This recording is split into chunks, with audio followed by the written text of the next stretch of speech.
रमजान का मुबारक महीना था, मगर गरीबी के साए मेरे घर पर गहराते जा रहे थे। आज जैसे ही मैं घर में दाखिल हुआ, मेरी बीवी ने उम्मीद भरी नजरों से पूछा, क्या काम मिल गया? मैंने धीरे से जवाब दिया, नहीं, इंशाअल्लाह कल मिल जाएगा। यह कहकर मैं खामोश हो गया। दिल में कई ख्यालात थे और रात भर नींद आंखों से दूर रही। सहरी का वक्त हुआ तो जो थोड़ा बहुत था वही खाकर अल्लाह का शुक्र अदा किया और रोजा रख लिया। काम की तलाश सुबह होते ही मैं मजदूरों के अड्डे पर पहुंच गया, इस उम्मीद के साथ कि कोई मुझे काम पर ले जाएगा। मगर वक्त गुजरता गया और कोई काम नहीं मिला। दोपहर के 12 बज गए, फिर 1 बज गया, लेकिन किस्मत मेहरबान न हुई। मायूसी के आलम में मैंने फैसला किया कि मस्जिद चला जाता हूं और वहां कुछ वक्त गुजार लेता हूं। अल्लाह के घर की खिदमत जब मैं मस्जिद पहुंचा तो देखा कि सफ़ें बिखरी हुई हैं और जगह जगह कचरा फैला हुआ है। दिल में ख्याल आया, अगर दुनिया का कोई मालिक मुझे काम नहीं दे रहा तो क्यों ना अल्लाह के घर में काम करूं। मैंने झाड़ू उठाया और मस्जिद की सफाई शुरू कर दी। सफ़ें दुरुस्त की, बिखरी चीजों को समेटा और मस्जिद को चमका दिया। फिर वुजू किया और नफल नमाज पढ़कर एक कोने में बैठ गया।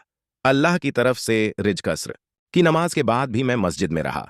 मगरिब का वक्त हुआ, रोजेदार मस्जिद में आने लगे, दास्तरखान बिछ गया।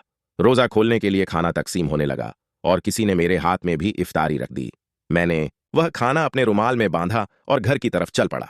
जैसे ही घर पहुंचा, बीवी ने फिर वही सवाल किया, क्या आज काम मिल गया? मैंने मुस्कुराकर कहा, हाँ मिला है।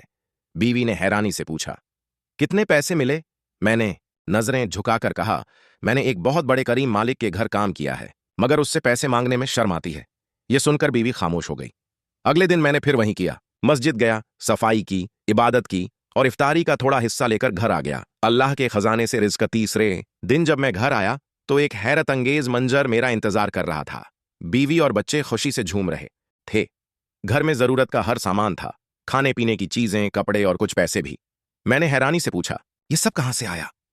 बीवी ने आंखों में खुशी के आंसू लिए जवाब दिया, जिस मालिक के घर तुम काम करते हो उसके बंदे आए थे और ये सब दे गए।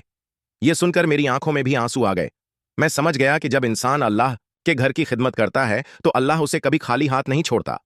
सबका यह कहानी हमें सिखाती है कि अगर हम इखलास, निष्ठा के साथ सिर्फ अल्लाह की रजा के लिए काम करें तो अल्लाह हमें वहां से रोजी देता है जहां से हम सोच भी नहीं सकते। अल्लाह के घर की खिदमत करना दुनिया के किसी भी काम से बेहतर है, क्योंकि अल्लाह का खजाना कभी खत्म नहीं होता।